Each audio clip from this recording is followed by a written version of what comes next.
সবাইকে আন্তরিক শুভেচ্ছা। আজকে আমরা মূলত জানব প্রাথমিক শিক্ষা অধিদপ্তরের অধীন চতুর্থ প্রাথমিক শিক্ষা উন্নয়ন কর্মসূচি অর্থাৎ PDP-4 এর আওতায় দৈনিক মজুরি ভিত্তিতে নিয়োজিত কর্মচারীদের কর্ম অবসান সম্পর্কে বিস্তারিত।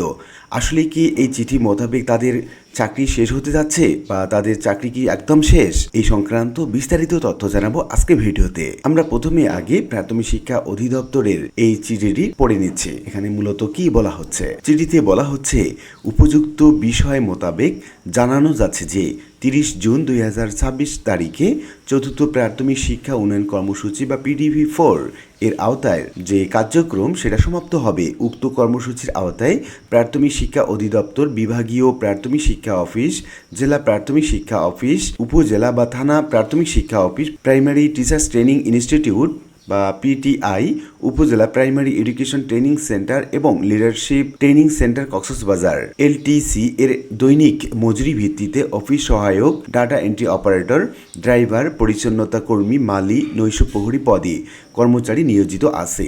প্রকল্পের মেয়াদ সমাপ্তির ফলে উক্ত কর্মচারীদের 30 জুন 2026 তারিখের পর পারিশ্রমিক প্রদানের কোনো সুযোগ নেই। তারপর বলা হচ্ছে 2 নম্বরে, এই মতাবস্থায় সকল কর্মচারীকে তার কার্যালয়ে কোনো কর্মী নিয়োজিত না থাকার জন্য নির্দেশক্রমে অনুরোধ করা হলো।